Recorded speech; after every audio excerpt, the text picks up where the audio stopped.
Hello dear students, greeting of the day. Here I have come with the second lecture of second unit. So I hope you all have gone through the first video of unit 2. So let's start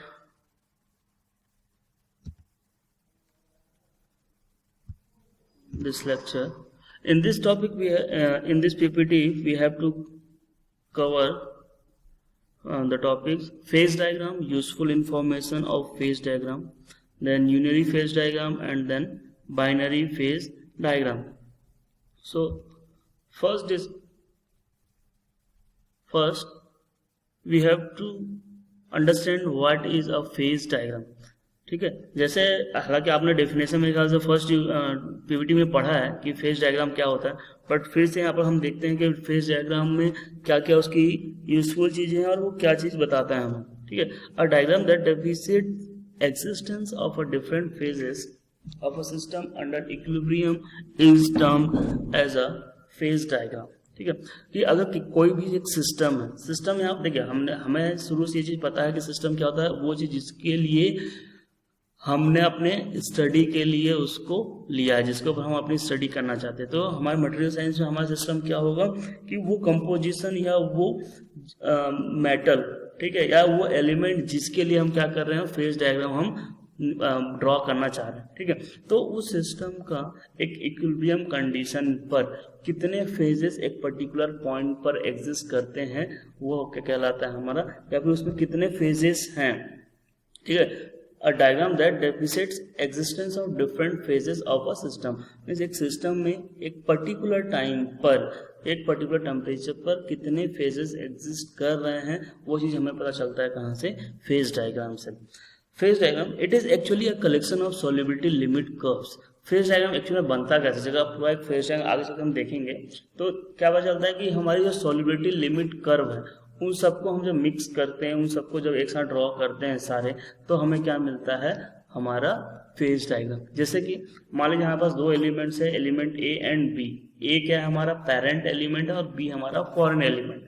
ठीक है, solvent या solute, जैसे हम बोल सकते हैं solute and solvent. Solvent जो कि ज्यादा है और सॉल्यूट जो कि कम होता है. ठीक है, हम हमेशा क्या करते हैं, जो ज्यादा एलिमेंट होता है उसमें हम कम की मिक्सिंग करते हैं. ठीक है, तो जो मिक्सिंग करते हैं उसे हम क्या बोलते हैं, फॉरेन एलिमेंट्स. ठीक है, क्योंकि बाहर से आ रहे हैं.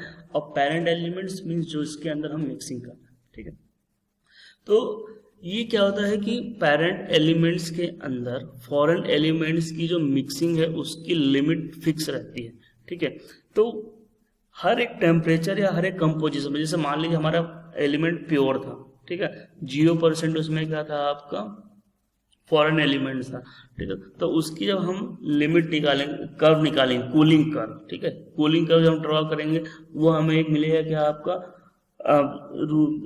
आपका मेल्टिंग पॉइंट से लेकर रूम टेम्परेचर तक का एक डायग्राम मिलेगा. उसके बाद जैसे ही हमने मान लीजिए कंपोजिशन चेंज किया, ए का मान लीजिए 90% लिया, बी की मिक्सिंग कर दी किसने, उसमें 10% की हमने मिक्सिंग की. जब अब हम उसका जब ड्रॉ करेंगे कूलिंग कर्व तो वो आपको अलग मिलेगा. आपने देखा होगा लास्ट पीपीटी में मैंने दिखाया था कि जब एलॉय का हम या सॉलिड सॉल्यूशन की हम जब बात करते हैं कि सॉलिड सॉल्यूशन के लिए जब हम कूलिंग कर्व ड्रॉ करते हैं तो उसमें हमें हॉरिजॉन्टल लाइन ना मिले, क्या मिलती है, तो फेस चेंज होता था वहां पर क्या मिलता है, हमें एक स्लैंट कर्व मिलता है, स्लैंट लाइन मिलती है. ठीक है, वो रिप्रेजेंट क्या करता है कि हमारा फेस ट्रांसफॉर्म हो रहा है, but the phase transformation in case of alloy do not takes place at a constant temperature. क्यों, क्योंकि दो एलिमेंट से ए और बी दोनों की मेल्टिंग पॉइंट अलग है, दोनों का फ्रीजिंग पॉइंट अलग होता है, जिसकी वजह से क्या होता है, वहां पर एक इंक्लाइंड लाइन आपको मिलती है. ठीक है, तो जैसे जैसे हम कंपोजिशन चेंज करते जाएंगे, 90+10 फिर 80+20 up to 0% of A and 100% of B, तो इन सारे कर्व्स को जब हम मिक्स करते हैं तब हमारा क्या बनता है, हमारा फेज डायग्राम बनता है. ठीक है, third point, equilibrium phase diagram represents the relationship between temperature, composition and the quantities of phases at equilibrium. हमारा जो इक्विलिब्रियम, हमारा जो फेज डायग्राम वो उससे हमारा क्या मिलता है, वो रिलेशन जिसके बीच में जब ड्रॉ करेंगे देखेंगे कि टेम्परेचर और टाइम, कंपोजिशन टेम्परेचर और कंपोजिशन। वाई एक्सिस पे हमारा टेम्परेचर रिप्रेजेंट करते हैं और एक्स एक्सिस पे हम रिप्रेजेंट करते हैं क्या, कंपोजिशन। कंपोजिशन का मतलब किस रेशियो में मिक्सिंग किया है हम, ठीक है, उस कंपोजिशन और टेम्परेचर का, और क्वांटिटी ऑफ फेजेस, ठीक है, उस पर्टिकुलर कंपोजिशन पर एक पर्टिकुलर टाइम पर क्या है क्वांटिटी, फेजेस कितने, एक सिंगल फेज है, डबल फेज है, ट्रिपल फेज है, वो सारी चीजें हमें कहाँ से मिलती है, फेज डायग्राम से मिलती है। This diagram do not indicates the dynamics when one phase transform into another. Dynamics means the rate of transformation, या फिर किस स्पीड से हो रहा है वो चीज हमें पता नहीं चलता है उस डायग्राम से, ठीक है। The useful terminologies related to phase diagrams are liquidus, solidus, solvus, terminal solid solution, invariant reaction, intermediate solid solution, intermetallic compound, etc. जैसे जैसे हम आगे इस टॉपिक को कवर करते जाएंगे तो उसमें हमें ये सारे टर्म्स आएंगे और मैं उनको वहीं बस आपको एक्सप्लेन करता जाऊंगा, ठीक है। अब उसकी डिफिनेशन वहाँ लिखी रही होगी। Next, the phase diagram are classified according to the number of components present in a particular system, ठीक है। अब जो भी फेज डायग्राम है उसमें कंपोनेंट्स कितने मिक्स किए, मतलब हमने सिंगल कंपोनेंट सिस्टम है, दो है या दो से ज्यादा है, ठीक है। कंपोनेंट्स मींस जब हम मिक्सिंग कर रहे हैं तो प्योर मेटल का है या एलॉय का है। एलॉय में भी हमने कितने एलिमेंट्स कंपोनेंट यूज किए हैं, सिंगल कंपोनेंट है, डबल कंपोनेंट है, ट्रिपल कंपोनेंट, ठीक है। उसके आगे the useful information we get from the phase diagram are, first the important information useful in material development and selection obtain from a phase diagram, ठीक है। Actually क्या कहते हैं, हमने एलॉइंग की क्यों थी कि हम उस एलॉय को अपने प्रैक्टिकल एप्लीकेशन में यूज कर सकें, ठीक है।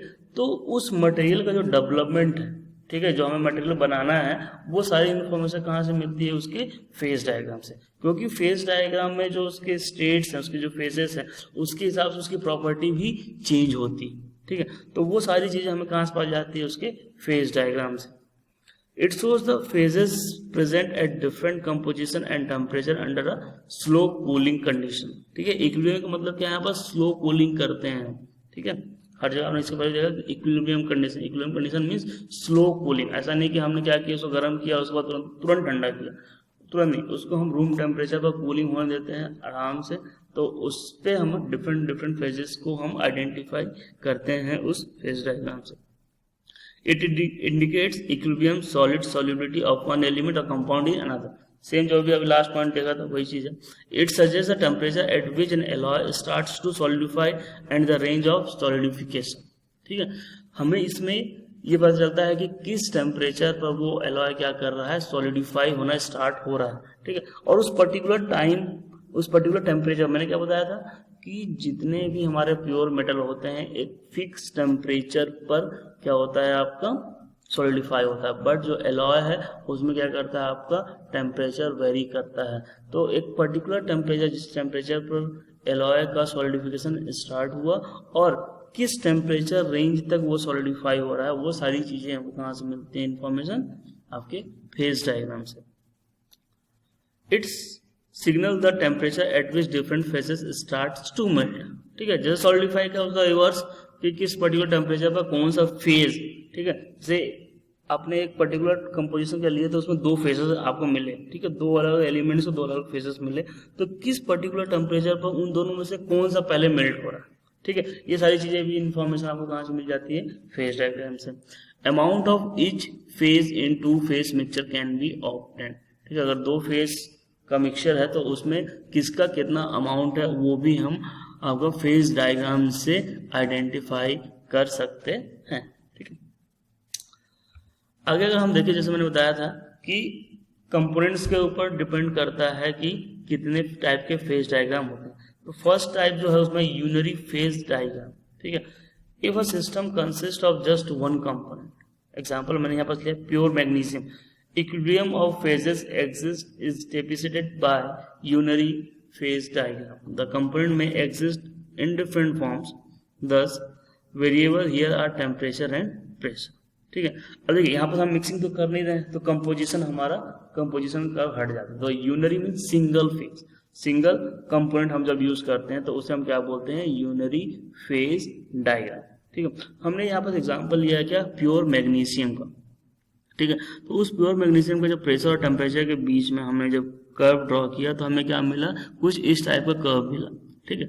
अगर हम देखें कि आपको जो यहाँ लाइन दिख रही होगी, ये पॉइंट सी से पॉइंट बी, ये जो लाइन है पूरा कर्व, उसके नीचे इधर जो आपका है, ठीक है, ये पूरा क्या है, सॉलिड है। उसके बाद ये आपका क्या है, पूरा लिक्विड रीजन है, और ये क्या है, पूरा vapour region. Means point A की अगर हम बात करें तो वो किस में लाई कर रहा है, आपका लिक्विड रीजन में पूरा का पूरा। पॉइंट बी जो है, अगर हम पॉइंट बी की बात करूं मैं, कि पॉइंट बी पे कितने फेजेस प्रेजेंट है, ठीक है, तो उसमें कितने फेजेस मिलेंगे आपको, कि देखिए ना ही वो सॉलिड है ना ही लिक्विड है, तो मीन्स सॉलिड प्लस लिक्विड दोनों फेजेस आपको मिलेंगे। बट एट पॉइंट ए वहां मैं फेज की बात करूं तो क्या मिलेगा मेरे को, सिंगल फेज क्या है आपका, लिक्विड। अगर पॉइंट सी की बात करता हूं, ठीक है, तो पॉइंट सी की बात करते हैं तो वो क्या है आपका ट्रिपल पॉइंट, जहां पर तीनों फेजेस एग्जिस्ट करते हैं, लिक्विड, सॉलिड और वेपर फेज तीन, ठीक है। तो ये प्योर उसके लिए था। बट ज्यादातर जनरली मैंने बताया था पहले भी कि हम जो फेज डायग्राम यूज करते हैं या फिर हमारे जो यूजफुल है वो किसके लिए होता है, एलॉयज के लिए, ठीक है। तो अगर हम एलॉय की बात करते हैं तो एलॉयज के लिए जो हम फेज डायग्राम यूज करते हैं उसे हम बोलते हैं बाइनरी फेज डायग्राम, ठीक है। Binary means two. If a system consist of two components then the equilibrium of phases exists is represented by binary phase diagram. For most systems, pressure is constant. Thus, independent variables parameter are temperature and composition. ठीक है, जैसे मैंने आपको बताया था Gibbs phase rule P plus F is equal to C plus 2 किसके लिए था, एक जनरल कंडीशन था, ठीक है। But in most of the material science cases we take the pressure as 1 atmosphere, atmospheric pressure पर हम काम करते हैं तो हमारा टेम्परेचर क्या होता है वहां पर कांस्टेंट हो जाता है। इसलिए हम यहाँ पर जो इंडिपेंडेंट वेरिएबल पैरामीटर्स है क्या लेते हैं, टेम्परेचर एंड कंपोजिशन, ठीक है। अब the most important binary alloy system are classified as first, देखिए जो अब जो बाइनरी भी जो बन रहा है उसके अंदर बाइनरी बनने के अलग अलग टाइप है। फर्स्ट, कंपोनेंट कंप्लीटली सॉल्युबल इन लिक्विड स्टेट, ठीक है, एंड उसका सब पार्ट है completely soluble in solid state, insoluble in solid state, partially soluble in solid state and peritectic system. Second part is transformation in solid state, ठीक है, eutectoid reaction and पेरिटेक्टोइड reaction. इस सारे नाम सुन के आपको थोड़ा सा लग रहा हो कि हाँ क्या चीज है, ठीक है। बट अगर थोड़ा सा समझने की कोशिश करते हैं तो देखिए क्या बोल रहा है, कंपोनेंट्स, फर्स्ट वाला जो बोल रहा है कंपोनेंट कंप्लीटली सॉल्युबल इन लिक्विड स्टेट, मींस अगर दो एलिमेंट जो हमारा ए और बी है वो क्या है आपका लिक्विड स्टेट में कंप्लीटली सॉल्युबल है, ठीक है। तो अब उसके बाद सॉलिड स्टेट में सॉल्युबल होने की चार कंडीशंस बनती है। फर्स्ट कि लिक्विड स्टेट में भी कंप्लीटली सॉल्युबल है और सॉलिड स्टेट में भी क्या हो रहा है वो कंप्लीटली सॉल्युबल है, तो उसे हम क्या बोलते हैं, isomorphous system. Second, completely soluble liquid state but insoluble in solid state, उसे हम बोलते हैं यूटेक्टिक सिस्टम या टाइप 1, ठीक है। अगर वही चीज क्या हो रहा है, completely soluble in liquid state but partially soluble in solid state, means कुछ लिमिट तक की कंपोजिशन के लिए क्या हो रहा है वो सॉल्युबल है बट उस लिमिट को क्रॉस करने के बाद क्या हो जा रहा है वो इनसॉल्युबल हो जा रहा है। मीन्स दो एलिमेंट हमने जो लिया है, ठीक है, ए और बी, उनकी सॉल्युबिलिटी की बात कर रहे हैं कि मीन्स वो आपस में मिक्स नहीं हो पा रहे हैं सॉलिड स्टेट में आने के बाद, तब उसे हम क्या बोलते हैं, eutectic system. And then peritectic system, peri system उसे बोलते हैं कि जब क्या होता है कि हम दोनों को मिक्स किया, मिक्स करने के बाद हमें कुछ तीसरा ही कुछ जो उसका रिजल्टेंट बना वो कुछ और ही बना, इन दोनों से उनका कोई लेन देन नहीं होता, ठीक है। कंप्लीटली डिफरेंट स्ट्रक्चर हमें जब मिलता है तब उसे हम क्या बोलते हैं, peritectic system. So the next one is the transformation in solid state, means जब दोनों एलिमेंट्स प्रॉपरली लिक्विड फेज से जब सॉलिड फेज में कन्वर्ट हो जाते हैं तो सॉलिड फेज में भी एक पर्टिकुलर टेम्परेचर पर वो कन्वर्ट होते हैं, ठीक है। बट उस पर्टिकुलर टेम्परेचर के बाद जब वो रूम टेम्परेचर में आते हैं तो रूम टेम्परेचर तक आने में भी क्या होता है, उसमें उनके स्ट्रक्चर्स में चेंजेस आते हैं, ठीक है, उनके फेजेस में चेंजेस आते हैं, जैसे जैसे टेम्परेचर और कम होगा तो वो चेंजेस होते हैं। तो उसमें जो चेंजेस आते हैं, एक पहला होता है यूटेक्टोइड रिएक्शन और एक होता है आपका पेरीटेक्टोइड रिएक्शन। तो इन सारी चीज़ों को हम एक एक कर हम क्या करेंगे, आगे के स्लाइड्स में देखेंगे कि क्या होता है in solubility in liquid state and then transformation in solid state. ठीक है, so here first one is the isomorphous binary system. In isomorphous system, the two components are completely soluble in both the liquid and the solid state. ये क्या है आपका binary system, binary phase diagram, जिसमें क्या होता है दो components होते हैं। मान लीजिए दो कंपोनेंट्स ए और बी, जैसा आपको नीचे डायग्राम पर दिख रहा है कंपोनेंट ए एंड बी। ठीक है, ये दो कंपोनेंट्स आपस में कंप्लीटली सॉल्युबल है, जबकि दोनों क्या है लिक्विड स्टेट में है। और जैसे ही दोनों के दोनों सॉलिड में कन्वर्ट हो जाते हैं या सॉलिडिफाई हो जाते हैं, तो सॉलिडिफाई होने के बाद भी ये दोनों क्या है एक दूसरे में सॉल्युबल है। मीन्स ऐसा नहीं कि एक कंपोनेंट अलग हो गया बी अलग है, इन दोनों आपस में क्या है इनकी मिक्सिंग है। मीन्स आप माइक्रोस्ट्रक्चर आप देखेंगे तो क्या मिलेगा आपको, ए का लेयर फिर बी की लेयर फिर ए की लेयर फिर बी की लेयर। ठीक है, ये अल्टरनेट में आपको इस टाइप से उसका माइक्रो स्ट्रक्चर दिखेगा। इनसॉल्युबल कब हो कि पूरा का पूरा ए के एलिमेंट्स एक साइड हो गए, बी का एलिमेंट एक साइड में, दोनों के अंदर कोई भी मिक्सिंग नहीं। ठीक है, but in case of isomorphous system both the elements और the two components are completely soluble in both the liquid and solid state. In this system, only a single type of crystal structure exists for all the composition of component, and therefore it is called as isomorphous system. ठीक है, यहाँ पर crystal structure मिलेगा, वो क्या मिलेगा एक ही type का मिलेगा। ऐसा नहीं कि आप एक आपने कंपोजिशन पर अलग मिल रहा है फिर अलग कंपोजिशन पर अलग, जैसे जैसे परसेंटेज आप वेरी कर रहे हैं तो आपको स्ट्रक्चर चेंज होगा, ऐसा नहीं। ठीक है, तो अगर स्ट्रक्चर सेम मिल रहा है आपको हर एक पॉइंट पर, तो उसे हम क्या बोलते हैं आइसोमॉर्फस, एक जैसा स्ट्रक्चर हर जगह। ठीक है, एग्जांपल जब हम कॉपर और निकल को मिक्सिंग करें, AU AG की मिक्सिंग करें, AU कॉपर की मिक्सिंग करें और AU निकल की जब हम मिक्सिंग करते हैं, तो जो हमारा सिस्टम बनता है वो क्या कहलाता है आइसोमॉर्फस सिस्टम। फॉर एग्जाम्पल जैसे आप देखते हैं टेम्परेचर और टाइम का जो ग्राफ है, ठीक है, वो आप अगर देखते हैं, ठीक है, कूलिंग कर्व जो आपको हमने इसको बोला क्या कूलिंग कर्व। ठीक है, तो जैसे मान लीजिए प्योर ए, अगर फर्स्ट वाला आप जब देख रहे हैं, ठीक है, तो सी और डी, ए सी डी का जो आपको लाइन दिख रही है, तो प्योर ए मतलब जैसे मान लीजिए हमने क्या लिया कॉपर और निकल का एग्जांपल लेते हैं। ठीक है, तो प्योर कॉपर है, अगर फर्स्ट पॉइंट पे क्या रहेगा प्योर कॉपर, मीन 100% किसका है कॉपर है, उसमें भी हमने निकल की मिक्सिंग नहीं की है। ठीक है, तो वो क्या कैसे सॉलिडिफाई होगा, वो मेल्टिंग पॉइंट से कहाँ तक आएगा आपके फ्रीजिंग पॉइंट तक आएगा। ठीक है, फ्रीजिंग पॉइंट से फिर क्या होगा वो लिक्विड से सॉलिड में कन्वर्ट होगा, फिर सॉलिड से वो रूम टेम्परेचर पर कन्वर्ट होगा। ठीक है, तो प्योर ए के लिए तो आप देखेंगे तो क्या हो रहा है, ये यहाँ से ये सॉलिडिफाई होना स्टार्ट कर रहा है, पॉइंट सी पर आया, सी से डी में क्या हो रहा है आपका उसका फेज चेंज हो रहा है पूरा, सी पे पूरा लिक्विड था और डी पर क्या हो गया पूरा का पूरा सॉलिड। उसके बाद फिर ये डी से नीचे किया आ रहा है आपका टेम्परेचर चेंज हो रहा है, मीन्स वो रूम टेम्परेचर पर आ रहा है। ठीक है, बट जैसे ही हमने क्या किया उस प्योर ए में या फिर कॉपर में हमने क्या किया निकल की मिक्सिंग की। ठीक है, कितना मिक्सिंग की 20%, मीन्स क्या आपस 80% कॉपर है, 20% क्या है निकल है। अब ये क्या हो गया एक एलॉय फॉर्म हो गया। अब इस एलॉय की जब हम क्या ड्रॉ करेंगे कूलिंग कर्व ड्रॉ करेंगे तो हमें क्या मिलेगा कुछ ये जो आपका सेकंड कर्व है, ठीक है, ये मिलेगा L1 S1। L1 रिप्रेजेंट्स दोनों के दोनों चीज क्या है लिक्विड स्टेट पे है L1 पे, और S1 पे क्या है आपका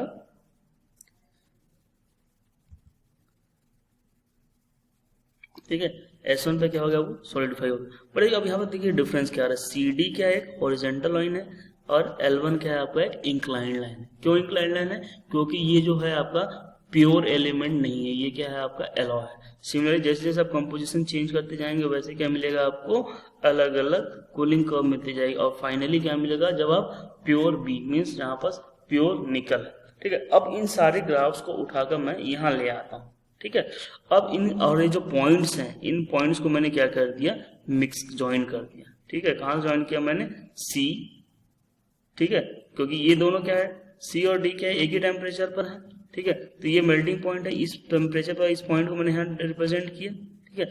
अब ये मैं क्या कर रहा हूँ, टेम्परेचर और किसका ड्रॉ कर रहा हूँ, कंपोजिशन, ठीक है। तो जैसे ही मैंने इसको ड्रॉ किया तो ये सी और डी एक ही पॉइंट पर एक ही टेम्परेचर पर है, उस टेम्परेचर से पे L1 L2 L3 और पॉइंट E, ठीक है।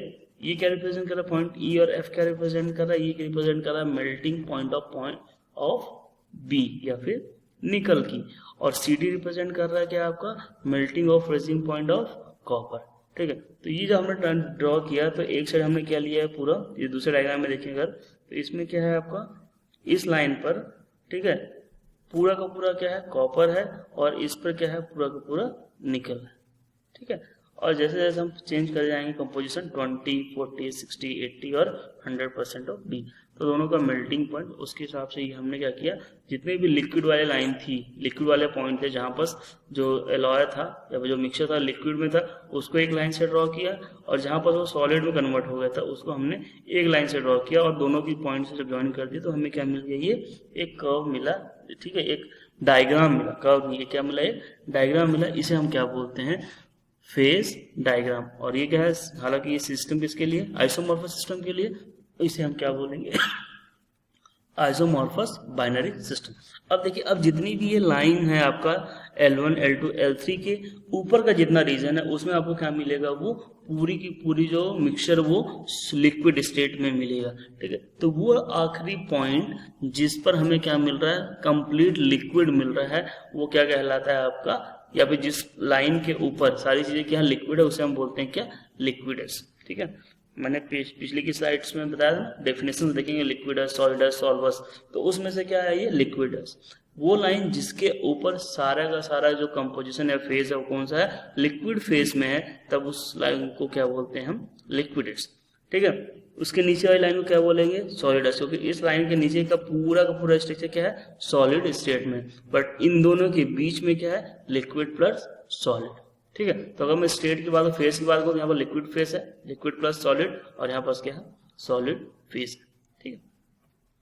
तो ये होगा क्या आपका आइसोमॉर्फस बाइनरी सिस्टम, जबकि दो कंपोनेंट्स क्या है, आपस में कंप्लीटली सॉल्यूबल है, लिक्विड स्टेट में भी और सॉलिड स्टेट्स में भी, ठीक है। तो उसका फेज डायग्राम कुछ इस टाइप का बनेगा, ठीक है। तो अपन बाकी की जो और जो इसके बाइनरी फेज डायग्राम के अंदर और जो है आपका यूटेक्टॉइड, टाइप 1 यूटेक्टिक, टाइप 2 और पेरिटेक्टिक सिस्टम, ये हम क्या करेंगे, नेक्स्ट क्लास में कवर करेंगे, ठीक है। Thank you.